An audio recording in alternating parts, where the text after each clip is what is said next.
Hello, my name's Tim Lawrence. I'm the Edexcel Psychology Subject Advisor, and this is a video about embedding practical work for teachers of Edexcel qualifications, the GCSE, A-level and international A-levels. Should all find this relevant, I hope. And actually it's a summary of a workshop that I led recently at the ATP, that's the Association for the Teaching of Psychology, their annual International Teachers Conference, which was at the University of Kent this year. It was a really good event to be part of. But obviously lots of teachers weren't able to be there. And there's a couple of resources that I shared which you might find useful, which I'm going to quickly explain along with just an overview of what we discussed in the workshop. So we're going to start by quickly considering why do practical or why get students to do their own investigations and what the issues are with this, which means that we might not give it that much time and the barriers that need to be overcome, particularly looking at some ethical concerns and the challenge of supporting students to do the statistical testing, thinking about accountability and not burdening teachers with lots of marking and other kind of labour-intensive sort of monitoring processes, and a quick think about ideas for practical activities and where to find fresh ones of those. I think a really important thing for us to think about as teachers is why we are doing the things we're doing and communicating to students what the point of it all is. And it's very easy, of course, to get focused on the requirements of the exam and the qualification and the grade at the end of it. But I think there's a real opportunity here with practical work to kind of sell it to students and infuse them, because this is quite a unique subject in some ways. Perhaps it shares something in common with sociology, which some of your students might also do. But compared to, for example, their other science A-levels they might do, they can actually conduct their own quite meaningful research, and they can test whether hypotheses are true in their communities, amongst their peers. And that's actually kind of relevant to psychology. And the fact that they can do it themselves and they can basically become psychologists while studying a GCSE or an A-level course is, I think, quite an exciting thing. And yeah, I'd lead with that really. Like the best way to do well in psychology is to be able to think like a psychologist, and you have an opportunity to become one. Let's just consider quickly what the specifications have. So this is how a part of the A-level specification for Edexcel looks. And so it gives quite a lot of detail about what they're expected to do. And of course, in A-level and international A-level, the wording is almost identical. Again, this is just the social influence section. And there's some subtle changes because of changes in the content for the international A-level, but it's basically the same things that students are expected to do, and that they'll be assessed on, of course, with those exam questions that ask them about their own practical investigations.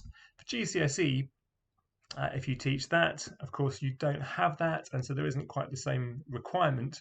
But as with other A-level exam boards, the research methods aspect of the course does carry this expectation that students have done their own research, which is set out in this part of the spec. And so it makes it much easier for them to do that really quite significant aspect of the course. It's a really big chunk of marks at A-level and at GCSE on research methods questions if they've conducted their own research and they are kind of familiar with it in that way. So in the workshop we had a bit of a discussion here about sort of pros and cons. So I'll just summarise really quickly what I think are perhaps the big ones. This is enjoyable and rewarding stuff if it goes well, if students really invest and get into it, which is not always easy to achieve. But thinking beyond their exams, if you want to infuse them about studying psychology in the future, if you want to send them off into the world with really kind of useful research skills that will be transferable to lots of different contexts, then it's a great reason to do it. And of course, it's as I've just been saying, it's a heavily assessed aspect of these courses, and it becomes much more memorable if students have actually done it. But we're all going to be very pushed for lesson time in terms of getting through specifications. Doing practical work in lessons can consume an awful lot of them, and without that kind of support, it can be very difficult for students to actually do it, and they give up or and they get demotivated. And the other thing about setting them off to do things independently in their own time is being concerned about ethical issues and stuff coming back on you as a teacher if they do unethical things. So these are all things that we need to think about. So my suggestion for you to consider really here is to work out how to best manage in your setting students doing practical investigations really independently whilst thinking about those issues that need to be dealt with. Because students generally have quite a bit of time out of lessons, and if you can harness that, if you can motivate them, if you can hold them to account in a way that isn't too labour intensive for you as a teacher, then I think there's a huge win potentially there. So student leadership is a kind of a theme of this. I think the potential to involve your year 13 students, to involve your kind of natural student leaders in the class supporting their peers. Year 13s supporting year 12s is what I meant by that. And having structures in place that give students responsibility and accountability. So one of the best examples of this, I think, is to think about how do you deal with ethics. Now, the pictures on this slide refer to two quick stories that I'll tell. One I remember when I was a newly qualified psychology teacher. I think there was some communication from the exam board I was teaching, an example of what not to do, and students had devised an obedience field experiment, where they'd got a teacher to act as a confederate who either politely asked younger students to put litter that wasn't theirs into a bin, or got right up in their face and shouted at them and ordered them aggressively to put litter in the bin. And that was deemed to be a really significant breach of ethical codes of practice by the exam board. And of course, a teacher was involved in facilitating that. But there are plenty of ways that you can investigate even something as sensitive as obedience without doing this kind of thing. So some of my students a couple of years ago put a handwritten sign on the most convenient exit from the canteen that just said, "Don't use this door." It wasn't at all of an official looking sign like my slide suggests here, but I still obeyed their hand scrawled sign and went the long way round. So I was one of the obedient participants unwittingly in that experiment. I think that's a good example of an ethically acceptable way to investigate obedience in a school setting. So how do you make sure that students understand the importance of this? So I think it's a great opportunity to get them to actually take part in an ethics committee to make those decisions. So you could have volunteers or get the class to vote on who the best students to form a small ethics committee. You can get them to actually use the ethical codes to judge each other's proposals for investigations. One thing that came out of the workshop I thought was a really good point is that sometimes students will agree that they're doing a particular investigation that their teacher has approved and signed off, and then they'll go for whatever reason to do something completely different because they have a different idea, or the first idea didn't work, and so they did this instead. And so I think that's something that you need to anticipate and make really clear to them, that they can only conduct research which has been approved by the ethics committee. And any variations that they come up with after the approval, they need to come back and run those past the ethics committee again later. And that's something which I think students are likely to take seriously if you set it up correctly and you really get them to think about the reasons. And that has huge benefits in terms of them understanding and remembering and being able to apply ethical principles in future. So I think another idea that you could get them to do is to generate lots of practical ideas, or use classic studies that they're looking at, and get them to kind of rank them from the most ethical concern to least, and then think, well, where would we put the line nowadays? Where would we put the line in the school setting? Thinking about students who are under the age of 16 as well is a very good one to think about here, and you can link that, of course, to the United Nations stuff on the rights of the child that the students need to know for some specifications. And a good point that was made in the workshop actually is that whilst technically you need parental consent for students under the age of 16, the head teacher, as they're in their legal position in loco parentis, can make judgments that certain types of psychological research carried out by students kind of are fine. He can make the judgment or she can make the judgment. So that's worth considering. But I know some schools have either just decided not to use students under the age of 16 at all. If you're a GCSE centre, and you might not be able to get around that, another possibility is to basically ask parents in a general communication to kind of opt out if they're not happy, having given them a brief outline of what the students might do and stressing that all the guidelines are going to be followed and so on. So there's some things to consider there.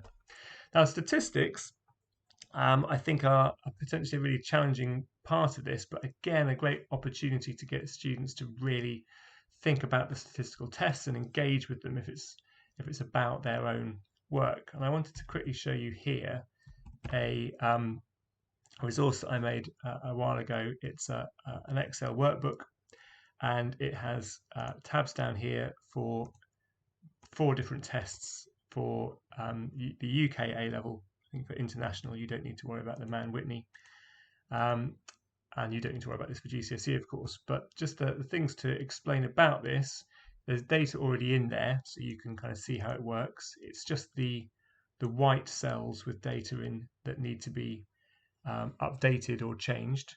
So this is the chi-squared one.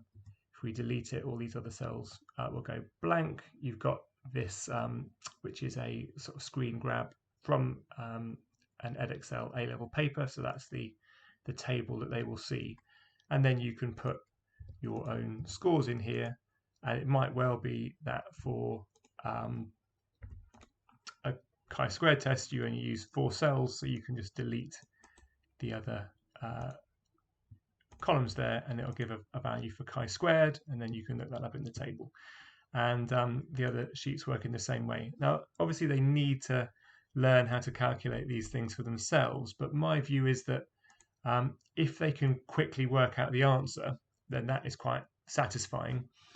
They can also, if they're calculating on their own data, they can check it against the spreadsheet, and it allows them to therefore kind of spot their own mistakes, which in my experience is something that's very difficult for them to do. They tend to go wrong with the ranking somewhere, or go wrong with working out differences, and the whole thing goes wrong and they can't tell what they've done wrong. But this, with a bit of luck, especially where they can see the differences, the rank of the difference and so on, they can hopefully kind of spot any mistakes that they're making if you're getting them to work it out themselves.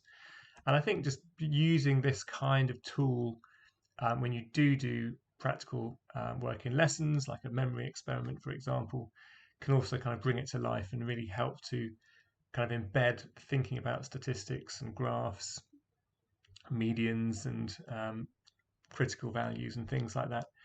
And then when they get their hands on the spreadsheet themselves and they can do their own research on it, I think it's kind of motivating. It makes it much more interesting when they can immediately see whether the data that they're getting is supporting their hypothesis or not. So this will be available to download. Check out the link in the description of the video.